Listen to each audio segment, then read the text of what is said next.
Freakonomics Radio is sponsored by Lululemon. Everyone has those moments where they say, not today, when it comes to fitness. Lululemon restorative gear is made for those days where you want to max out your rest, not your reps. Lululemon's new campaign features OBJ and DK Metcalf in their buttery soft, breathable, restorative wear designed to keep up or kick back with you. Visit Lululemon.com for everything you need to bring it tomorrow. Rest day is the best day. Freakonomics Radio is sponsored by Floor and Decor. How much love can someone have for a bathroom? Well, if you are a pro and you've used Floor and Decor, you've seen clients light up with a job done right. And Floor and Decor wants you to see that look again and again, so they have job lot quantities of tile, wood, and stone, the largest selection in stock. Your clients are going to love your work, and your work goes farther with Floor and Decor.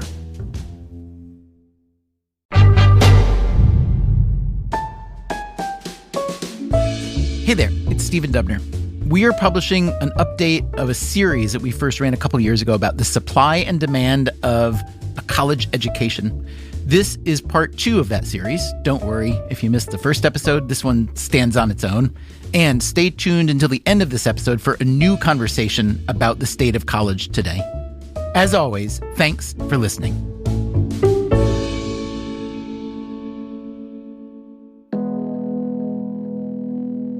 In 2019, the Department of Justice revealed the findings of an FBI investigation with the code name Operation Varsity Blues. Here today to announce charges in the largest college admissions scam ever prosecuted by the Department of Justice.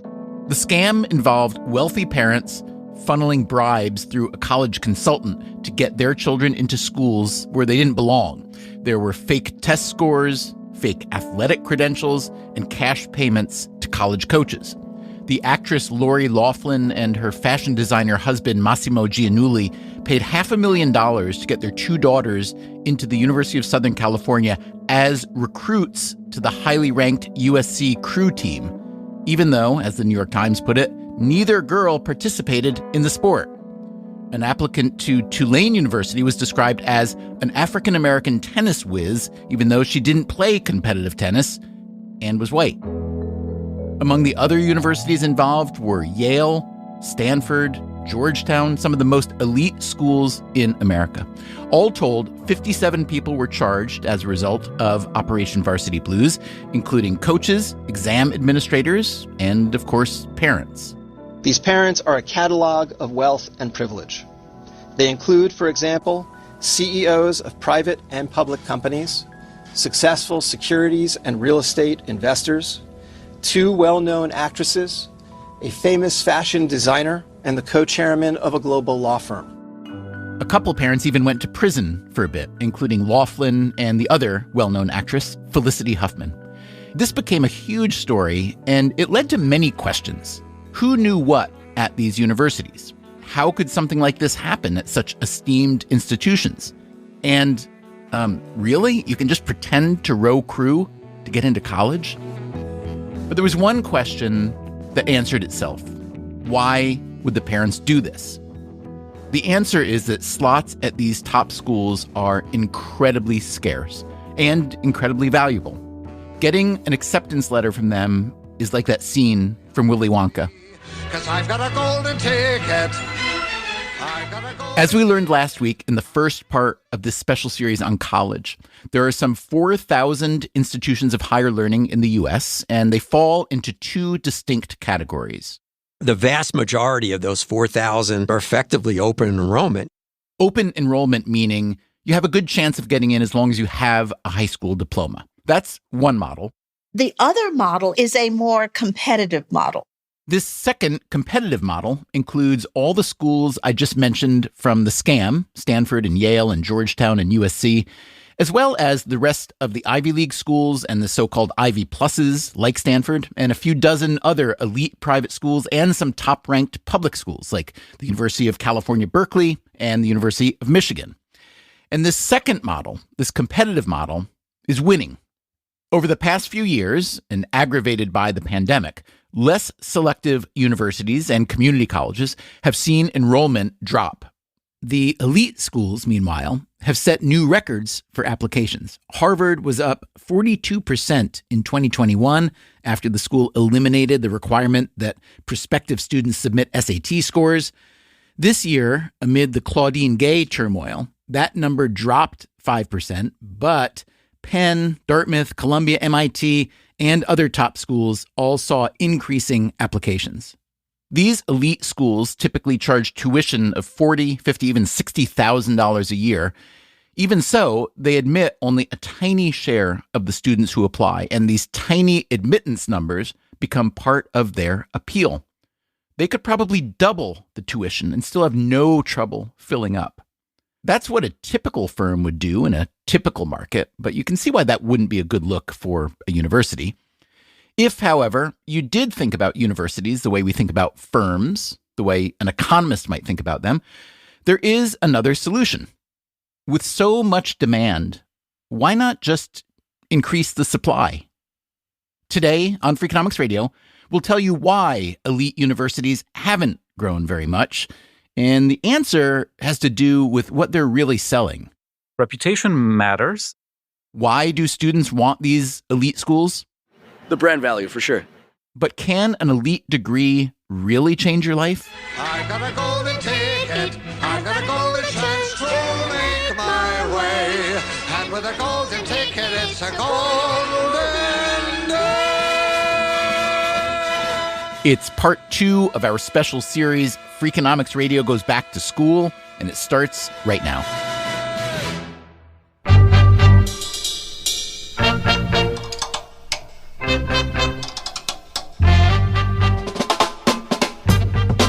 This is Freakonomics Radio, the podcast that explores the hidden side of everything, with your host, Stephen Dubner.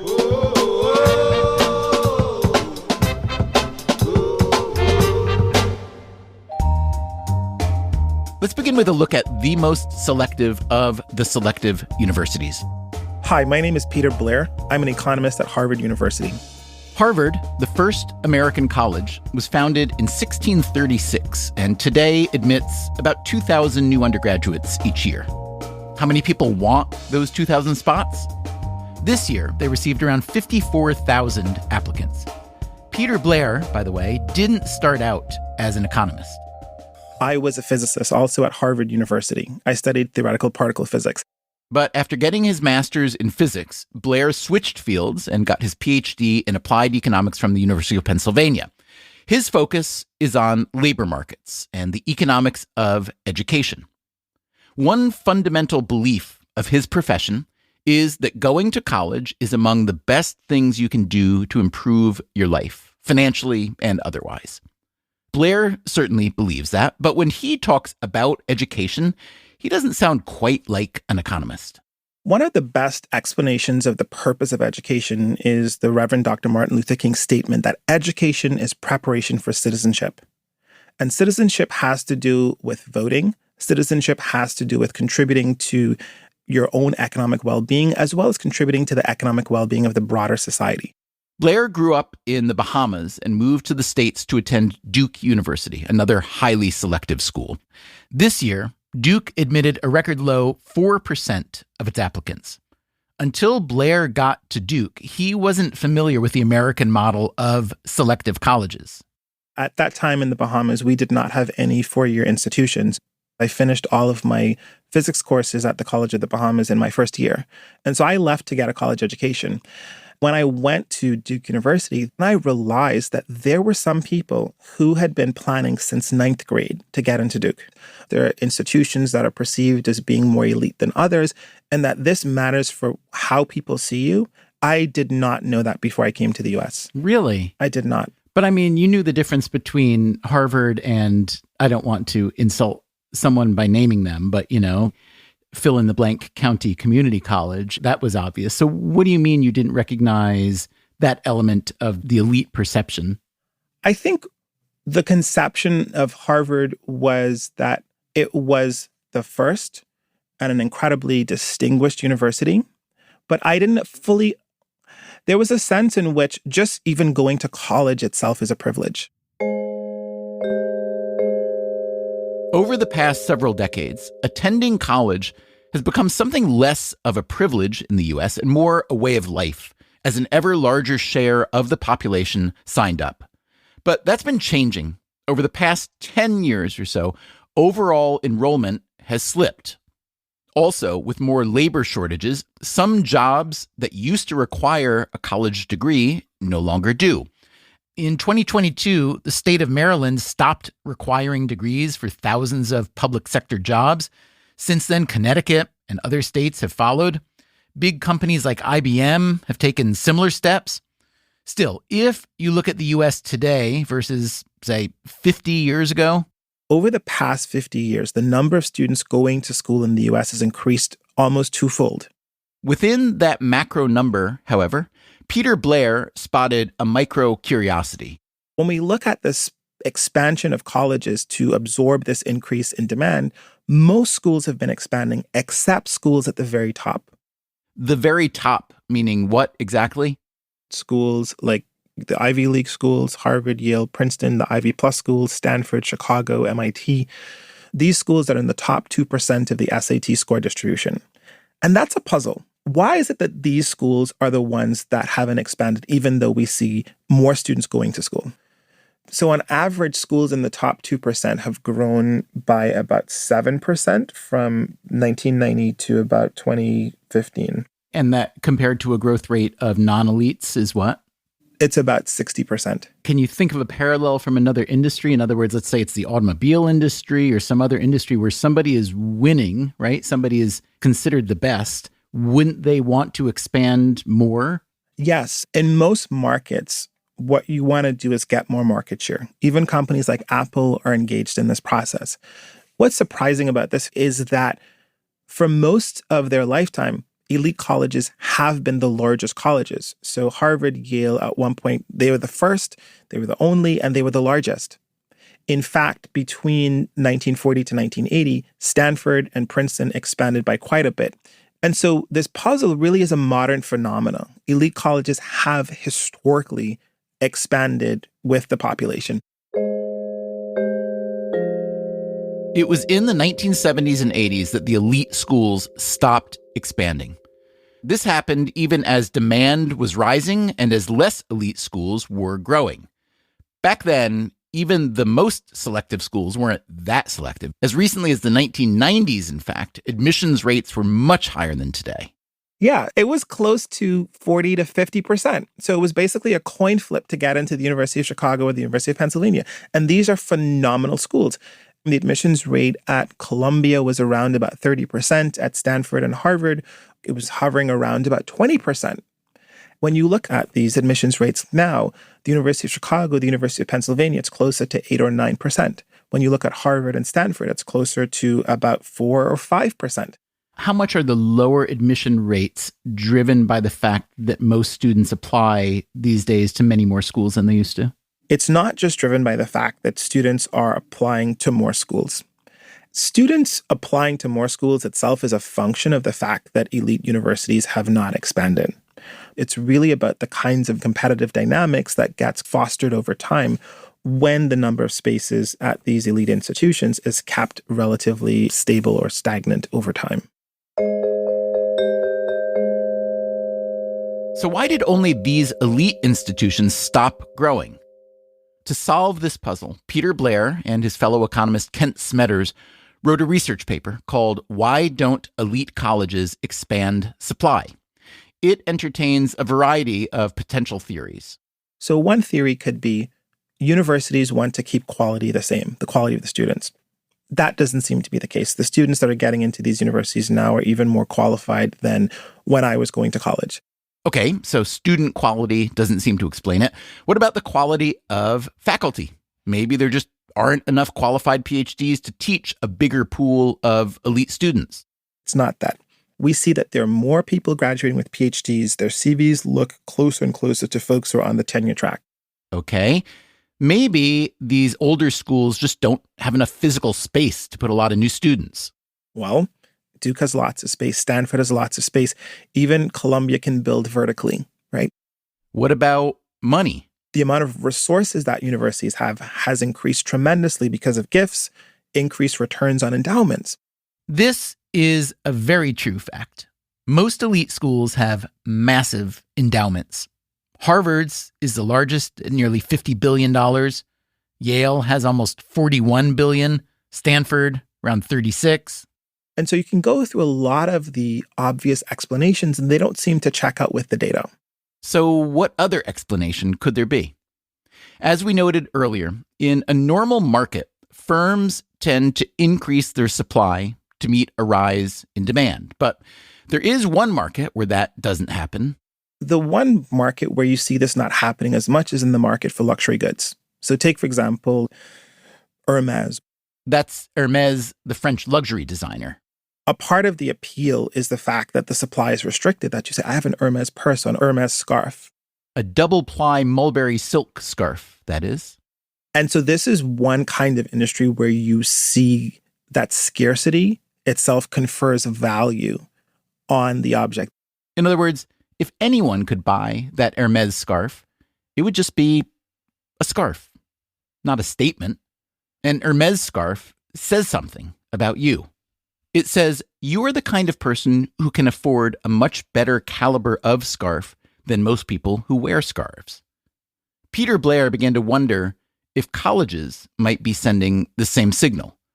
Could this explain why the elite schools had essentially frozen their growth? He and Smetters began to create an economic model to explore this question. The model included 3 steps. First, students choose which colleges to apply to. Then, colleges decide which students to admit. And finally, students pick which college they are going to attend. As you can imagine, there are a multitude of variables that affect each step: the total number of applicants, the academic and extracurricular quality of those applicants, as well as net tuition costs and other factors. And there was one special variable they included in the analysis, the same one that applies to luxury goods. Universities are competing on what we call prestige, which is a relative measure of how selective is my university relative to its peer institutions. Now, Blair and Smetters took their model and fed into it real-world application and matriculation data from Harvard, Yale, Princeton, and Stanford. They did this twice. First, with the prestige variable turned on. We find that when we calibrate the model with prestige on, we're able to fit the patterns in the data, which show that admissions rates have been declining at elite institutions, and also the average SAT scores have been going up both for applicants and also for matriculants. So that's with prestige on. The model fits. In other words, their model successfully recreated the reality. Then they turned off the prestige variable. What'd they find now? What we find is that in the absence of prestige, admissions rates would go up, the number of applicants would go up, the number of matriculants would also go up, the average test scores would go down slightly, and also the number of applications per slot would in fact decrease. And so competition would soften at elite institutions. In other words, if elite schools weren't competing to position themselves as super exclusive luxury brands, they would admit more people and it would be easier to get in. You could imagine this would make a lot of people happy. But who might not like it? Just guessing here, but how about the elite college's administrators and faculty and alumni and current students, all of whom really like the idea that their school is so exclusive? How did it come to this? How did a college education become so much like a double-ply mulberry silk scarf? Here's one fact to consider. In 1983, right around the time elite colleges stopped expanding and started becoming more selective, U.S. News and World Report issued its first ranking of colleges and universities. If you have ever been within a mile of a college applicant or their family, you know the U.S. News ranking system has become an obsession. So did the U.S. News rankings cause selective schools to become even more selective? We don't argue that that's causal. What we do in the paper is we show that in a model in which universities care about prestige, which itself is a relative comparison, that you can get the kind of dynamics that we see in the data.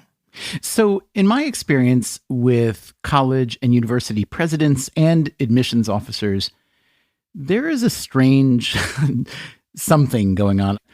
And we hear a lot of public gnashing of teeth about, oh my goodness, we so wish that we could share our amazing university experience with more people. And it's such a tragedy that our admissions rates are inevitably so low. That's what you hear publicly. But I have a sense that just behind closed doors, those universities revel in those absurdly low numbers. Can you talk about how meaningful that number is to the universities themselves? I would broaden it and say that as a society, we celebrate exclusivity. And even for the parents who are preparing their kids by investing in test prep, investing in coaching, when you think about the alumni of universities too, who are looking at the increase in selectivity of their colleges and looking at it as a mark of pride when they say, oh, I would not have gotten into XYZ school today, but my children are going to get into it. I think there's a deeper human instinct that's not just sitting with university administrators and presidents, but it's sitting with parents, it's sitting with students, it's sitting with alumni. All this human instinct was there to see in Peter Blair's model and his research paper. It's an elegant paper. I love the math. I went through the model. I thought it was really good. That is Morty Shapiro, former president of Northwestern University and another economist who studies education. We met him in last week's episode. Northwestern is itself an elite school, and Shapiro was previously president of Williams, the top-ranked liberal arts college in the U.S. But he says that in a country with 4,000 institutes of higher learning, all the attention paid to a handful of elite schools is misplaced. Of the 4,000 colleges and universities, there's only about 150 of them that are really the global name brands. And, a small percentage of those, 39 of them are the highly selective, very heavily resourced privates. And they only enroll, get this, I don't know if you knew this number, they enroll 170,000 undergrads. So 1% of the undergraduate population of 17 million go to one of these name brand universities. And yet, so much of the research is on that. Why don't they expand? Why do they? On and on and on.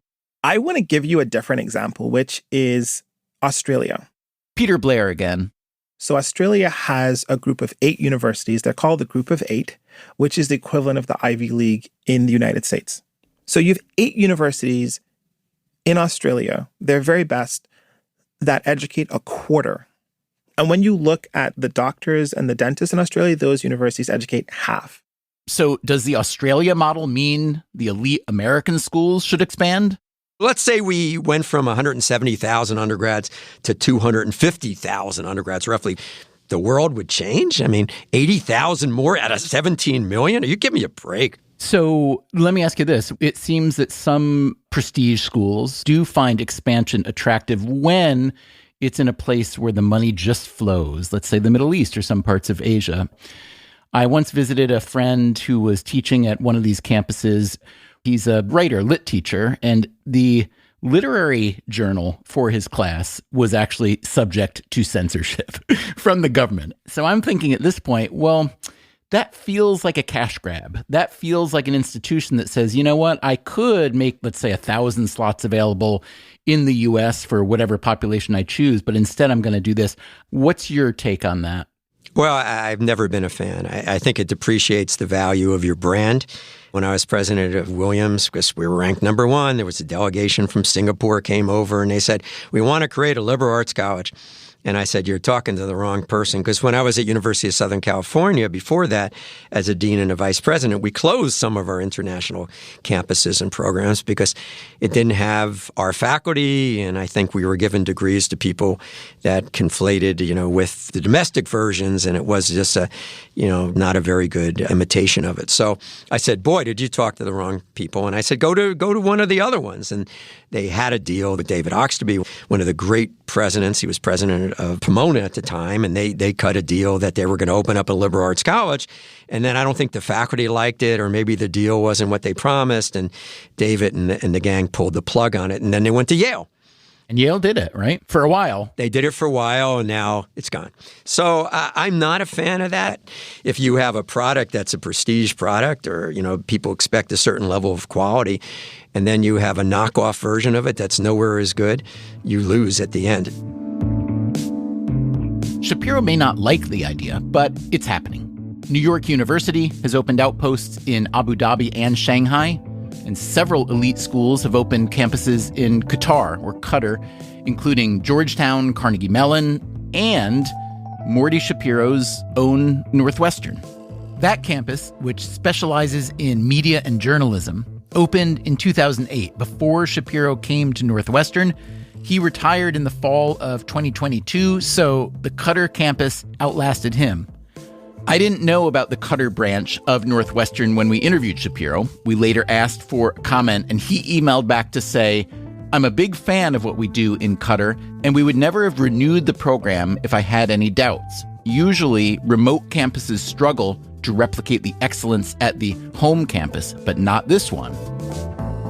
It may not surprise you that elite schools would open outposts in some of the richest places in the world. These universities are, after all, global brands, and there are rich customers all over the world.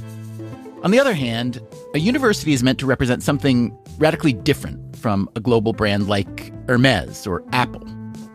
Universities are devoted to research and the spread of knowledge, so why not open a few satellite campuses in some deserving low-income countries? Yes, that might eat into their endowments a bit, but would it perhaps be more successful in boosting the prestige of these schools rather than skimming some money from oil kingdoms? Coming up after the break, a potential solution to America's elite university problem. So this would be very similar to what's happening with the Paris Accords around climate change. Freakonomics Radio goes back to school right after this.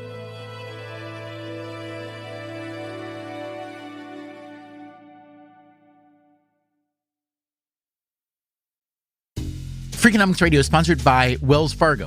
How does unlimited 2% cash back on purchases sound? Meet the Wells Fargo Active Cash Visa Credit Card, your key to being a 2%er. That's 2% cash back on morning Pilates, midday shopping, late night ice cream, and things that make you happy. Earn unlimited 2% cash back on purchases. The Wells Fargo Active Cash Visa Credit Card. Terms apply. Learn more at wellsfargo.com/activecash. T-Mobile 5G Internet keeps getting better. And now with 2 new plans, you can get internet right where you want it. Introducing Home Internet Plus. Boost your internet connection to harder-to-reach places with our Wi-Fi Mesh Access Point. And connect all your smart devices with 24/7 interactive video assistance. With Wi-Fi that reaches the attic, I finally have a home office. And I can escape for a peaceful movie night in the backyard. On second thought, I'll stream from the basement. And T-Mobile's 5G internet goes beyond the home, too. With the Away plan, you can stay connected where the call of adventure takes you. Get a free upgrade to T-Mobile Home Internet Plus while supplies last. Home Internet Plus starts at $50 a month with autopay and any voice line. Check availability at T-Mobile.com/home internet and get internet right where you want it. During congestion, customers on this plan may notice speeds lower than other customers and further reduction if using greater than 1.2 terabytes per month due to data prioritization. After $20 bill credit plus $5 per month without autopay. Debit or bank account required. Regulatory fees included for qualifying accounts. $35 connection charge applies.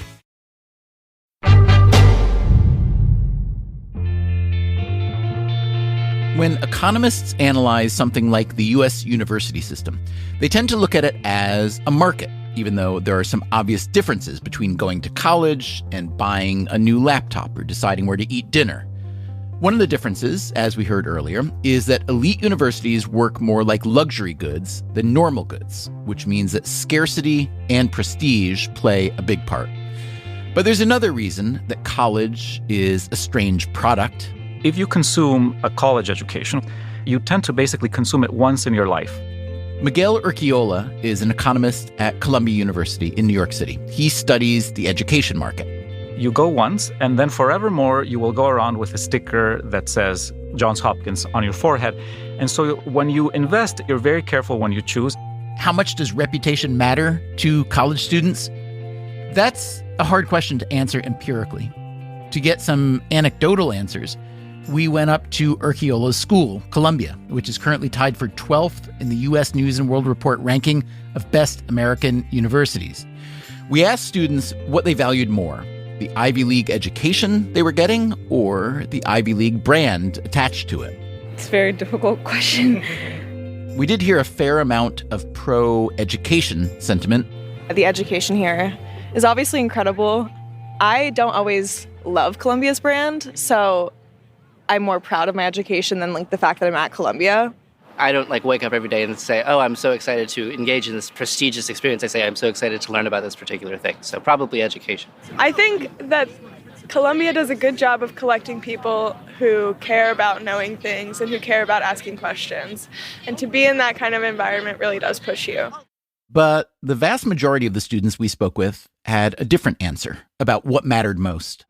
The brand value, for sure. You could get the same education at a not Ivy League school and not top 50 school. Especially with classes being online, it maybe leans slightly more towards the brand value than the education. The reason why they can justify charging $80K a year is probably the brand name. Whether it's worth that or not, I don't know. I mean, you could get a very good education at most schools in the country, right? Anyone will give you a very good degree and you'll learn a bunch, but having that brand name is what makes it worth going to a school like this. It's pretty much just like the diploma to be able to say you went to an Ivy League school. I think you can get an amazing education anywhere. I mean, obviously it's top notch here, but it's the connections you have after college too. When you apply to a place and you have that brand on the top of your CV and the network that comes on top of it, there's a reason why a lot of people can't get into the school and it's so prestigious.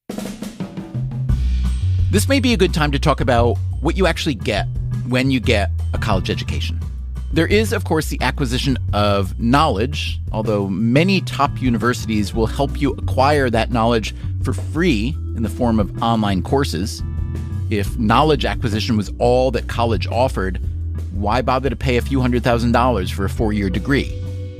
Another thing you can get at college is a lifelong network, friends, business contacts, maybe a romantic partner. You're also taking advantage of what are called peer effects, surrounding yourself with other smart, ambitious, disciplined people. And there's one more thing you're getting: status. As we mentioned in the first episode of this series, fewer than 40% of U.S. adults have a bachelor's degree. And if you have a degree from a well-regarded university, that puts you in even more rarefied air. The economist Brian Kaplan, in a book called The Case Against Education, argues that one major function of a college degree is to act as a social signal, a way to tell the world that you are worth hiring, worth being friends with, perhaps worth being intimidated by. In Kaplan's view, this has driven a kind of credential inflation, where more and more education is required to have a good career. One study has found that from the 1970s through the 1990s, the average level of education within 500 occupational categories rose by 1.2 years, even though most of the jobs didn't change much. You can also see a link with the rise in credentialism generally. In the 1950s, only about 5% of U.S. workers needed an occupational license in their chosen field. Today, it's about 25%. Of course, the world is vastly different than it was in the 1950s, and a lot of our progress has plainly been driven by education generally and university research in particular. Still, the Kaplan argument says that a college degree is a bit like a peacock's plumage, something you spend a lot of resources on, primarily to elevate your status among the lesser plumed. How is this signaling theory argument received by a president of an elite university? I think that's a gross mischaracterization of American higher education. That's Morty Shapiro again, the former president of Northwestern. It's just not the reality. I mean, if it were only a signaling thing or a screening thing, somebody would invent a less expensive screen or signal. I mean, that's the market. Trust me, we know as economists that would happen. I've done some studies of peer effects, and a number of my co-authors have done some really good ones. You are deeply affected by the random assignment of your first-year roommate, and we can show that in terms of your ultimate GPA, but it also has impacts in your political views, your social views. It's not just about getting connections so you can get a job at Goldman or McKinsey. A lot of the human capital accumulation takes place outside the classroom. It's study groups and things like that. Okay, so Shapiro is arguing that the value of the college experience is real and large and variegated, and there is a lot of economic research to back this up. But let's connect this to the prestige idea. If, as Shapiro says, the college experience produces all these benefits, does a prestigious college produce more of these benefits? This is a hard question to answer. The students who are admitted to the most prestigious colleges are necessarily smart and motivated. So if they do well later in life, how much of that success was due to their college experience versus their underlying smarts and motivation? Can we find someone to talk about that? Sure, I'm happy to talk about it. That is Amalia Miller. And I'm a professor of economics at the University of Virginia. Miller told us about a research paper by Stacy Berg-Dale and Alan Kruger called Estimating the Payoff to Attending a More Selective College. This is a paper that was published in 2002. And basically, it tries to measure the relationship between attending a more selective college and later life earnings. They tried to find a way to get beyond correlations. So not just comparing people who went to more selective schools and people who went to less selective schools. They were able to do this because they had data on where people applied to college, where they'd been accepted and rejected, and which college they attended. They also had data from their incomes later in life. You might imagine Penn State and Yale. And so you could have someone who applied to both those schools and got into both, and one of them goes to Yale and the other goes to Penn State.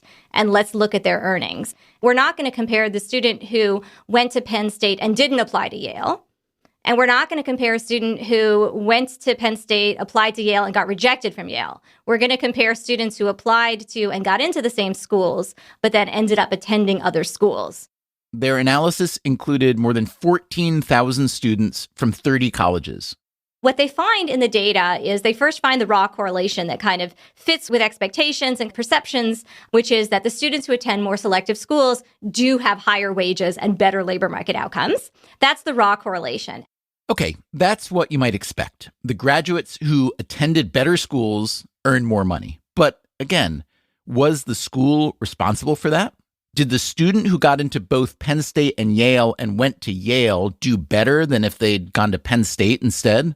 Their result is that there was, on average, no benefit in terms of higher earnings to attending a more elite school or a more selective school than a less selective school. In other words, once you hold everything else equal, the more elite schools did not boost earnings. Although we should note that's on average, as Miller said. The researchers did find that elite schools boosted certain subgroups.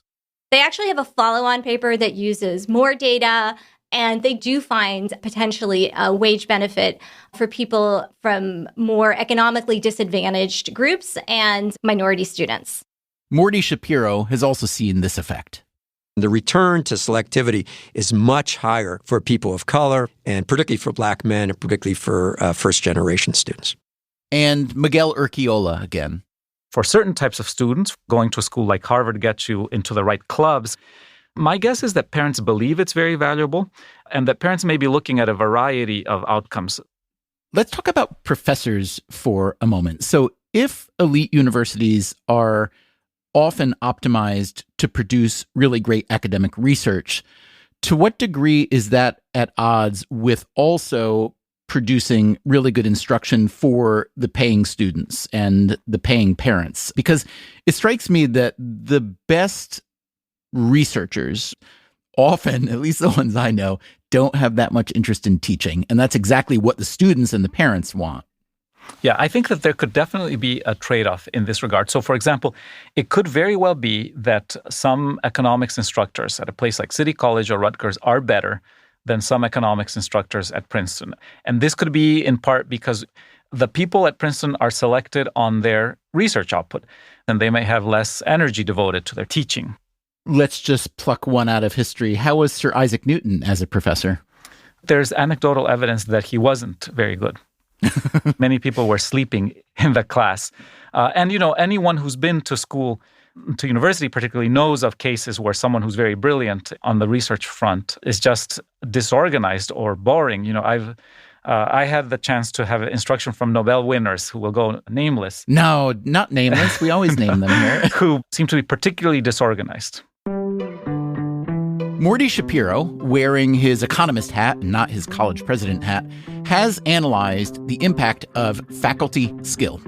He wanted to compare how students did if they had an intro course taught by a tenured or tenure-track professor versus a non-tenure-track professor, including an adjunct. Adjuncts are essentially freelancers who get paid much less than tenure-track professors and who are leaned on extensively by even elite colleges to teach a lot of classes. Shapiro found that students who took intro courses with non-tenure-track professors did better in more advanced courses than if they'd had a tenured or tenure-track professor for the intro course. One reason tenured professors may not be as good at teaching is that, as we mentioned earlier, the top schools may value research over classroom instruction. Still, if you are the student or the parent of a student at an elite school, shouldn't classroom instruction be pretty important?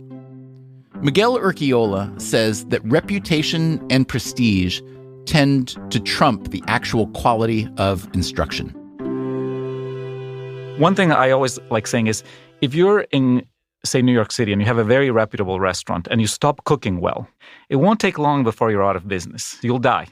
On the other hand, you could mismanage an elite American university for decades and you'll still be there. You have a lot of margin of error.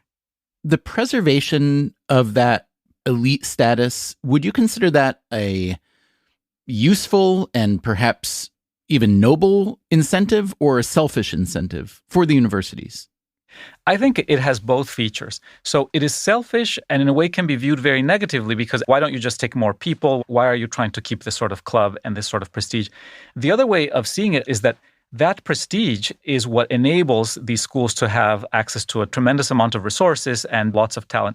And one way you could rationalize it, and I think it's perfectly defensible, is to say, if I'm Stanford or if I'm Johns Hopkins, my job is to be doing, for example, research and producing knowledge that does serve the common good, right? People at Penn were involved in the creation of the COVID vaccine, right? People in Peru are extremely grateful that this happened, and people in, Ghana. So let's talk about this from the perspective of, let's say, a high school sophomore or junior, maybe the parent of that student. Can you talk for a moment about the best way to think about the college choice, especially along two dimensions that I see a lot of people struggling with? One is reputation and one is fit. So with reputation, it seems that in certain circles, almost all students want to attend the highest status university to which they can be admitted. And if they're admitted to University of Chicago and Princeton, then maybe there's a little bit of a debate, well, Ivy versus Chicago, et cetera, et cetera. But I sense that in other circles, there's more of an interest in finding the right fit. And that fit may have to do with the academic programs, the general environment, the kinds of people that attend the university as students, the kinds of people that are faculty there, the cost of the university, and so on. So can you give some general advice to that parent or student about how to think about reputation versus fit? Yeah, what I would put generally in the category of fit is like, what will this school do for my kid in terms of teaching them something that they like or teaching them good skills? And the reputational side is more, what will this school do for my kid in terms of the brand that will be attached to my kid? Reputation matters. There's evidence that it matters on the labor market. We end up going for the reputation rather than for the fit because the fit is going to be something that's hard to measure. You cited evidence of a positive relationship between university status and the labor market. How strong is that evidence? That's a good question. So I have found in research in the country of Colombia that it's extremely important, that it basically puts you on a different trajectory. Like if you go to a more selective school, you're going to get a better job initially, and your advantage will in fact expand. Wall Street almost exclusively comes to the most elite universities in the US and says only these universities are going to have direct access to Wall Street. That, again, is the economist Peter Blair, co-author of the paper, Why Don't Elite Colleges Expand Supply? So I think it's more a function of the intentional strategy on the labor demand side of firms than it is on the student side. And then if students know that they're going to be recruited, they're going to make a lot of money, and that this is going to be a signal to their peers and to the broader society, then that is a more well-paved path. This brings us back to the central conflict. Elite schools confer advantages on their students in part through the promise of exclusivity.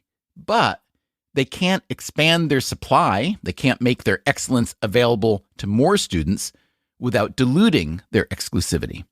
That, at least, is how these schools appear to operate. Remember, as Blair told us earlier, elite schools in the US have grown by only a little bit. Schools in the top 2% have grown by about 7%. And the growth rate of the non-elites? It's about 60%. So here's an obvious question. Is it possible for an elite school to get bigger without diluting its prestige? Peter Blair thinks so. And he says there's one university system that's figured it out. Where we see this happening quite successfully is with the UC system, the University of California system, UC Merced, UC Irvine, UC Davis. These are all relatively new universities that have been created in the past 50 or 60 years. And in a very short time, these universities have become powerhouses. The University of California has grown to a far greater extent than certainly any private university in the U.S. and almost any public university. That is Zachary Bleemer. It's doubled in size and more over the last 30 years. Bleemer is an economist at Princeton. He used to do research at Opportunity Insights, a research group at Harvard that tries to identify the barriers to income mobility. In other words, they try to figure out why the American dream seems to have faded away for many people. But Bleemer says the University of California's story is a bright spot. Now, how'd that happen? The University of California was charged in 1960 by the California Master Plan for Higher Education with educating the top 12.5% of California high school graduates. As a result, the university has grown with the state of California's population, which, as many people know, has grown very dramatically over the last 50 years. How have they been able to expand so aggressively? One way that the university has attempted to expand enrollment has been to build a new campus, a relatively unusual proposition in the 21st century that California has used with unusual success. So the University of California campus at Merced opened in 2005. It now enrolls over 10,000 undergraduates. That's been an important way for the university to provide access to a lot of students who would otherwise not be able to enroll at a similar quality university. And what kind of quality are we talking about here? Today, there are 10 University of California campuses, 4 of which are in the top 25 of the U.S. News and World Report ranking of best global universities. Berkeley ranks 4th, just above Cambridge. This quality begets funding. The UC system takes in billions of research dollars every year from the federal government, and this funding begets more quality. It's a lot easier to hire great professors and researchers with research money in place. The California schools have another hiring advantage. Because California is such an appealing place for many people to live, that's made it a draw for very high-quality faculty who are often willing to forego higher salaries or other perks at other elite universities. And that's because even East Coast prestige has a hard time competing with California weather. I was a couple of minutes late to this interview, slip-sliding my way across sheets of ice. The amenity value of living in California is very appealing. It's in my face at the moment. What if you want to replicate the University of California's success, but you can't offer the benefits of California itself? Yeah, it would be difficult for universities in other states to replicate California's weather. But what is available to schools anywhere in the U.S. is, I think, a growing body of research that suggests that direct educational expenditure, which means having high-paid faculty and top graduate students providing education to undergraduate students from all walks of life and from all backgrounds is extremely valuable to those students in the long run. Similarly, providing strong student services to help struggling students and to keep students in school is extremely valuable in the long run to those students. There's one more advantage the University of California system has, a structural advantage, which can be replicated. Because the UC schools are all part of the same network, not only do they share a lot of resources, but they also aren't competing against one another in the same zero-sum way that independent schools do. Imagine that Harvard decides to admit more students each year to expand access to its world-class institution. But what if that expansion diminishes Harvard's exclusivity to the point that it slips in the rankings? That's good news for Princeton and Yale. So Harvard doesn't have much incentive to do that. Here again is Peter Blair, the Harvard economist who built a model to understand why elite colleges don't expand. What we find in the model is that the inability of an individual university to shift the norm towards expanding, that's the challenge. But let's say the University of California, San Diego were to slip in the ranks, perhaps to the benefit of UC Irvine or UC Davis. Well, for the University of California system, that's not such a big deal. You could imagine the Ivy League schools doing something similar, getting together and agreeing to admit 10% more students over the next few years. Could this actually happen? So this would be very similar to what's happening with the Paris Accords around climate change, where we're coming together as countries from around the world and committing to reducing the amount of carbon that we emit. But doing that collectively, that creates a sense of shared responsibility where nobody is going to unilaterally reduce their carbon and then become less competitive and then be overtaken by a peer country. Imagine, Stephen, if the presidents of the Ivy League and the Ivy Plus universities came along with their boards and with the alumni associations and with current students saying, how can we work together to make these experiences accessible to more students? I am trying to imagine that, Peter, but I'm having a little bit of a hard time. Let me give a parallel example or a parallel explanation for why. I think back to a little under 10 years ago when Yale had opened a campus in Singapore. And at the time, Drew Faust, the president of Harvard, was asked if Harvard would do something like that. And she said no, that they weren't interested in establishing an undergraduate campus abroad. But then further, Harvard's vice provost for international affairs, George Dominguez, said, I'm not in the McDonald's franchising business.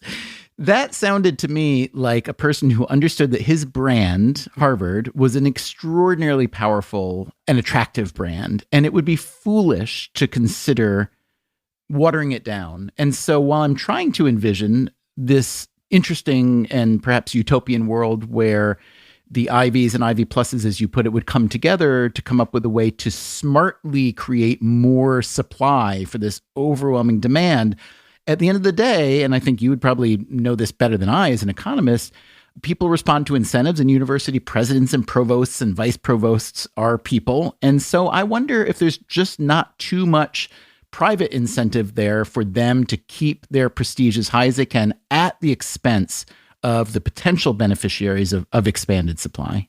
Wow. That's $1 million question, right? What our paper does is it provides a roadmap for understanding how universities can expand. And the key message there is that there needs to be coordination. We don't think that the goal is to try and point the finger at universities. And in fact, what the data and the model are showing us is that the lack of expansion is not because universities are acting selfishly, right? It really is because of their inability to coordinate more broadly. And in fact, they're constrained by the law, which reduces their capacity to coordinate. And so at the highest level, there's a policy question, which is, should we look at this as a context where we ought to rethink what we know about the role of antitrust? So that's the first level. And then the second level is, can we convene a group of universities to say, we recognize that we are in a situation where we're pitted against each other in terms of rankings. And this isn't good for us. This is not good for students. and this is not good for society. So how can we work together to preserve the quality that we have as institutions and do that in a way that also expands access by increasing the number of spaces that are available? Have these elite universities ever had any discussion about that sort of pro-social collusion? So yes, they have. I think this was in the 1990s. Universities used to coordinate on admissions decisions and financial aid. And this was ruled illegal by the FTC. The Sherman Antitrust Act makes it illegal for universities to collude, in part because the general thinking around this type of cooperation is that oftentimes it works in the interest of producers and not in the interest of consumers. And a key insight of our paper is that this is a context where if universities were able to coordinate or to cooperate, they could actually increase the social surplus, not decrease it. It is a lovely notion, as Peter Blair puts it, to increase the social surplus rather than decrease it. Isn't that the whole idea behind the university in the first place? But one reason this sort of collusion isn't likely, and why universities probably won't receive an antitrust exemption anytime soon, is because of a different sort of collusion they've allegedly engaged in. Earlier this year, 8 colleges, including Columbia, agreed to pay more than $100 million to settle claims that they colluded to limit financial aid to admitted students. The settlements came after 17 schools were taken to court when former students filed a class action lawsuit. Their lawyers estimated that roughly 200,000 students were harmed by what they called a price-fixing cartel. Headlines like these, and research like Peter Blair's, and scandals like Operation Varsity Blues, all this makes it hard to believe we're actually heading for a big change. It can also make it hard to even root for universities. Miguel Urquiola again, from Columbia. Politically, I think the U.S. has gotten into a situation in which sometimes I joke that the university doesn't have a lot of friends. From the right wing, there seems to be a lot of suspicion of the university because it often is perceived to be friendlier towards a more left-leaning orientation. From the left wing, the university is viewed very badly because they're basically perceived as this machine for perpetuating inequality. And so sometimes I think the university is basically left abandoned and, no one's going to protect it. Okay, that was an update of our 2022 episode, The University of Impossible to Get Into. Coming up after the break, a new conversation with Peter Blair about why he thinks the idea of the university needs protection. I'm Stephen Dubner. This is Freakonomics Radio. We will be right back.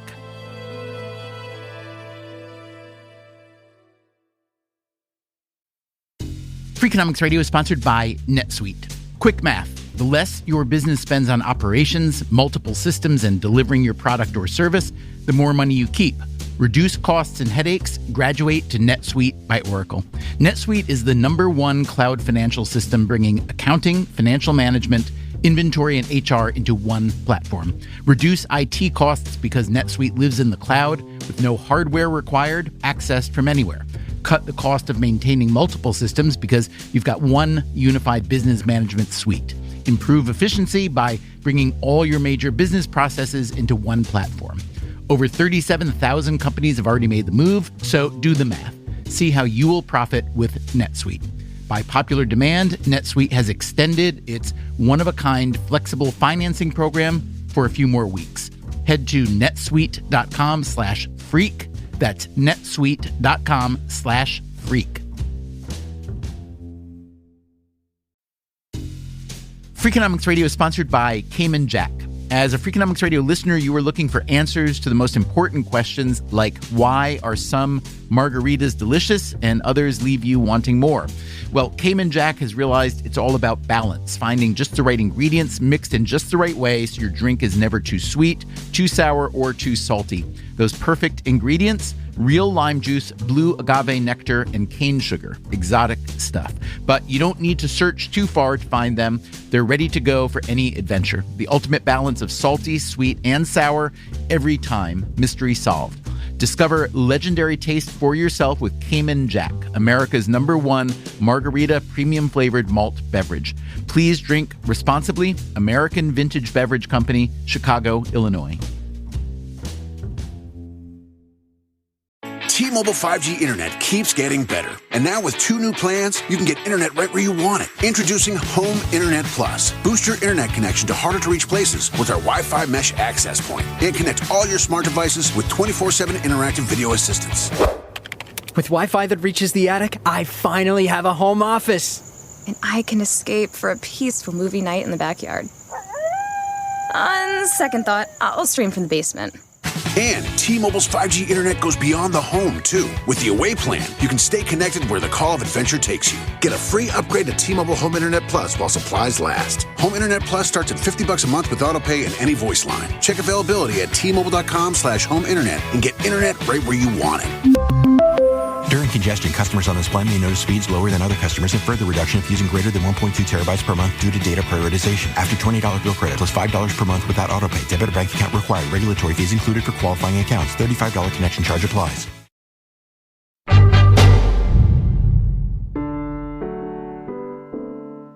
In the 2 years since we first published this series on American higher education, public opinion about college has fallen even farther. A recent Gallup poll found that fewer than 40% of U.S. adults express either a great deal or quite a lot of confidence in higher education. Harvard University in particular has attracted a lot of criticism from many directions. The school's president, Claudine Gay, resigned after her academic work was found to have contained plagiarism. That was shortly after her disastrous testimony to Congress about Harvard's handling of anti-Semitism on campus. At Harvard, one New York Times headline read, "Some wonder what it will take to stop the spiral." We wondered too, so we gave another call to Peter Blair, the Harvard economist you heard from earlier in this episode. Although Harvard pays his salary, Blair has been critical of the institution and other elite colleges, so I figured we'd get a balanced view. This conversation was recorded in mid-July. Peter Blair. Stephen, how are you? I'm great. Nice to hear your voice. It's good to hear your voice, too. So the last time we spoke, Peter, we were talking about a paper you had written called "Why Don't Elite Colleges Expand Supply?" published in 2021. What's been the response to your argument or your findings in that paper? And I'm especially curious to know what kind of conversation it may have spurred at Harvard itself. The paper has had a really phenomenal reception. So every so often, someone will ask the question, why is it that elite universities are so small? And a colleague would say, well, Peter Blair and Kent Smetters have written the paper on it. You should go and read it. It always feels good when you have a paper that's viewed by many of your colleagues as making a seminal contribution to how folks understand a question. I think that especially with Operation Varsity Blues and then also with the cascading down to zero of the admissions rates at places like Stanford, Harvard, and many of the other elite schools, there's this growing concern that many of our elite schools are nearly impossible to get into. And a very legitimate question is, why haven't they expanded? I would add to, Stephen, something else that's changed since you and I last were on the Freakonomics podcast, is that the Supreme Court's decision about affirmative action, which was specifically about Harvard. This is Students for Fair Admissions versus Harvard. Exactly. And so in a lot of ways, I think we're in an environment now where there's increasing scrutiny on elite universities in terms of thinking about who is there, who gets to go there, what's the admissions criteria that's there. And quite frankly, the fact that we haven't expanded in the past, say, 4 decades, that puts even more of a spotlight on these universities. I'll give you one tidbit. Princeton University first admitted women in 1969. So my mom, who was born in 1946, she would not have been eligible to go to Princeton because she is a woman. And so that's mind-blowing, right? So effectively, the pool of qualified applicants to Princeton has doubled. You have women, minorities, many other groups who are eligible and qualified to go to elite universities. Yeah, I just wonder, it seems from the outside like such an obvious solution that, elite universities in particular have pushed for an increase in racial diversity. The Supreme Court has just made that path either more difficult or certainly different. And of all the ideas that have been discussed about how to increase diversity, or let's call it increase opportunity for more people rather than just diversity according to some kind of demographic checklist or something, wouldn't expanding supply be a really obvious solution, even for an institution like Harvard that's been generally reluctant toward that solution? Yeah. we have to ask ourselves, what is the product that we're selling? Are we selling a product where we believe that the quality of the education that we're producing is what is going to create value? Because if we think that that's going to create value, then we want to make sure that that's available to a lot more people. If instead what we think we're creating is a very scarce luxury good, then we want to make sure that we're artificially keeping the supply restricted, because then it becomes something that's coveted. It's like getting into a really exclusive club in New York when there are only 10 tables. You don't want to expand tables if what you're really selling is that exclusivity. You know, one dimension upon which this conversation becomes especially salient to me is when I look at university endowments. So Harvard is, I believe, still the biggest in the world with about $50 billion of endowment. When you look at endowments at the top-ranked universities in the world, many of them are just massive, including the California public schools. It's tempting to look at a place like Harvard if you are cynical, if you have some either political or social or other reason to bring some negativity to it and say, you know, what it really is a hedge fund with a few classrooms and some dorms. Or maybe it's a status factory, but it's certainly not fulfilling some greater good of the type that maybe John Harvard himself would have envisioned. So what do you say to that cynical argument? Yeah, I sit here in this dual role. You know, there's the kid who grew up in the Bahamas selling fruits and vegetables who many people would have thought may have never gone to Harvard as a student, much less become a professor, right? And so there's that outsider looking in. And then also someone who is a custodian in many ways of the work that we do at Harvard. I think that to say that the university is just a hedge fund with classes is a bit uncharitable. I do think that the research work that happens at universities is incredibly vital. So take, for example, the COVID vaccine. That was developed by researchers at the University of Pennsylvania, or at least the underlying science for that type of vaccine. We also have a colleague at the Harvard School of Public Health who was a part of developing the actual vaccine at the NIH.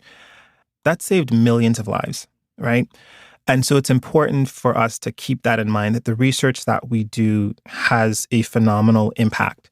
If you think about the companies that have been created by our graduates, you think about Elon Musk, who's a graduate of the University of Pennsylvania, and he's created SpaceX, he's created Tesla. You think about Microsoft, that was created by Bill Gates, or Facebook, that was created by Mark Zuckerberg. Well, dropouts, but they started. Yeah, I mean, but a lot of in a sense, like even being a Harvard dropout or a Penn dropout is something that has currency in Sand Hill Road when they're looking for venture capital money, in addition to their ideas, the networks that they get connected to, the people that they've become a part of. And so universities are in the business of creating research and creating ideas.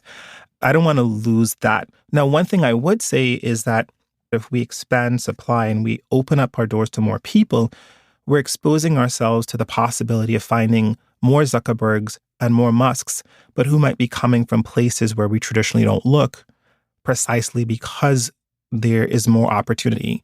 America's confidence in higher education has been in decline for a while. A lot of it was thought to be mostly among conservatives and Republicans who didn't feel welcome on a lot of the elite campuses and felt that a lot of the whole college ecosystem is just too liberal. And, you know, there's a lot of data to show that the professoriate, at least, is overwhelmingly aligned with liberal or democratic politics. That's indisputable. But recently there was a Gallup poll that found that Democrats also now have much less faith in higher education. So let me just ask you, baseline, what do you think is causing this decline in public confidence? And if you have ideas to reverse that decline, what would your best ideas be? I think that one of the big reasons is the increasing sticker price of colleges.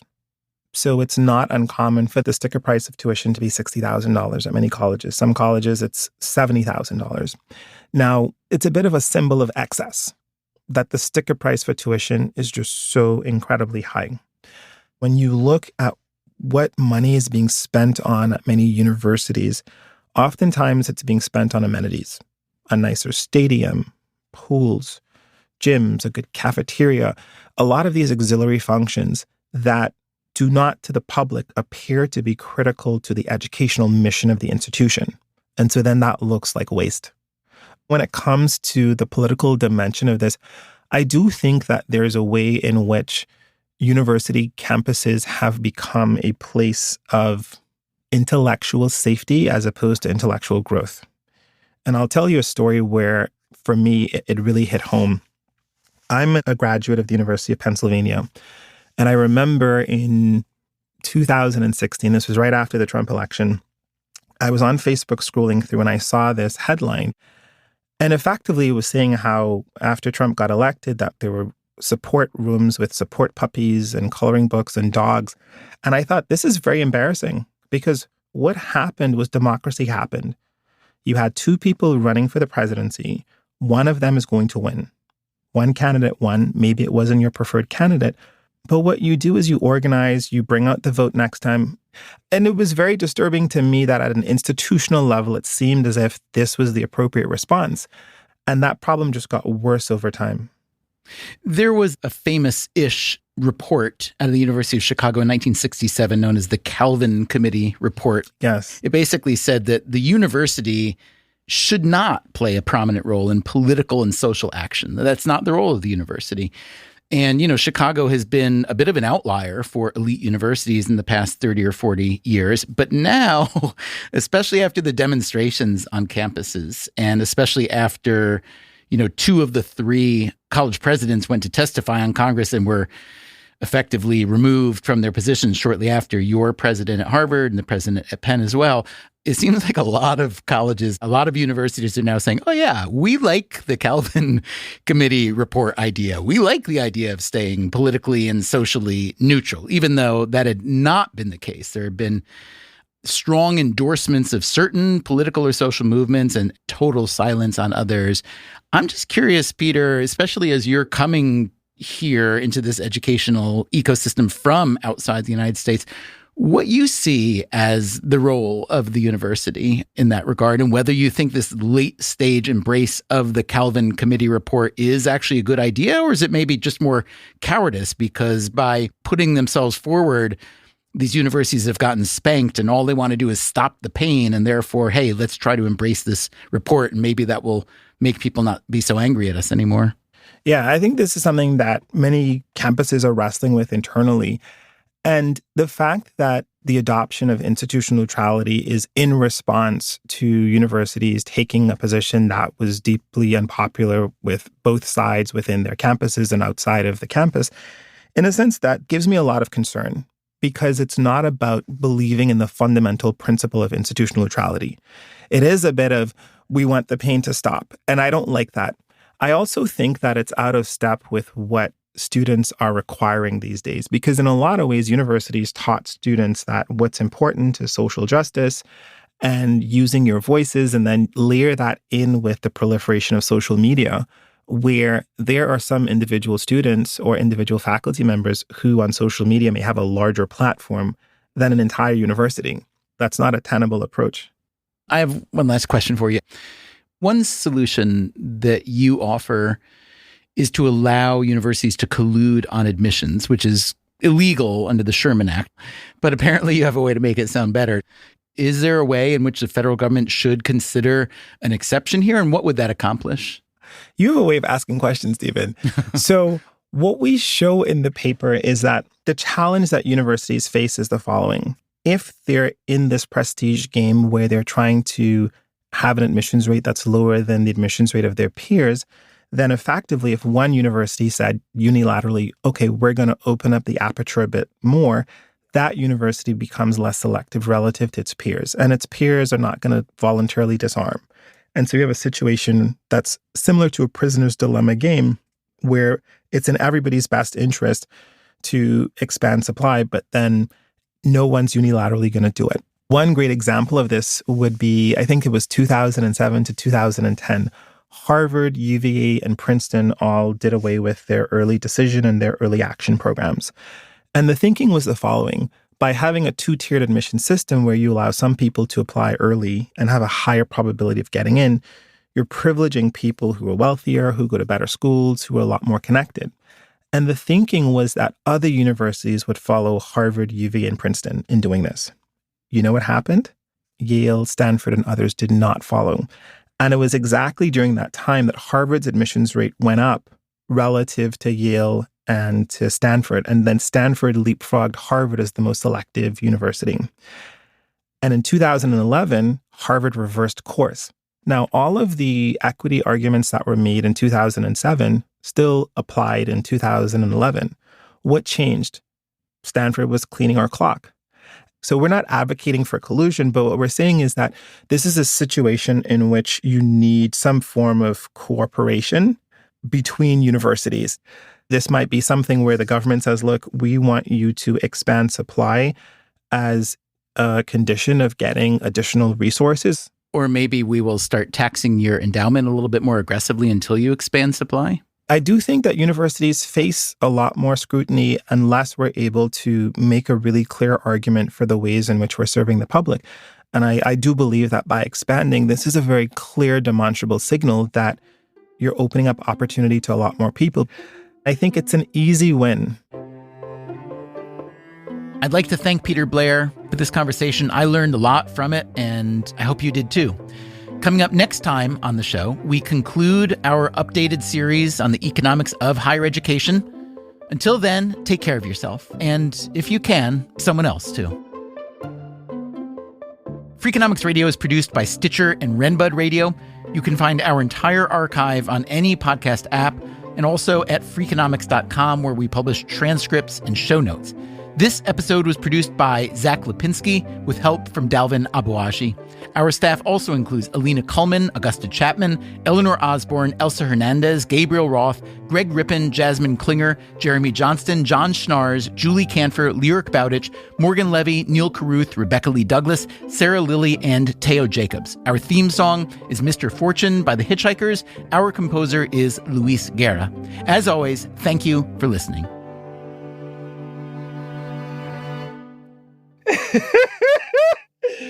Jesus, take the wheel.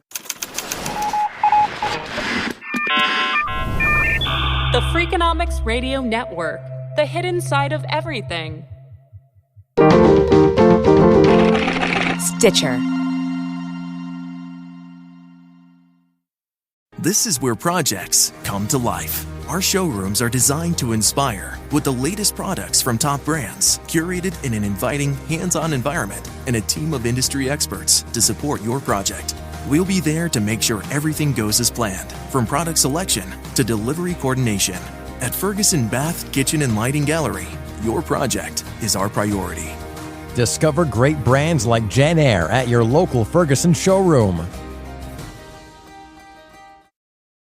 Making your cat happy is a #1 priority. Priority #2 is keeping a clean litter box. Fresh Step Outstretch Litter helps you do both. Fresh Step Outstretch Litter traps waste at the surface with less crumbles and absorbs more waste and odor compared to Fresh Step Multicat. Find Fresh Step Outstretch Litter at a store near you today. Fresh Step is a registered trademark of the Clorox Pet Products Company. Certain trademarks used under license from the Procter & Gamble Company or its affiliates.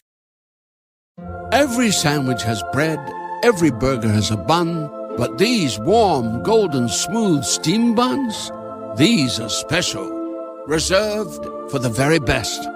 The Filet-O-Fish, and you can have them too. For a limited time, the classic Filet-O-Fish you love is joining your McDonald's favorites on the 2 for $3.99 menu. Limited time only. Price and participation may vary. Cannot be combined with any other offer. Single item at regular price. Ba-da-ba-ba-ba.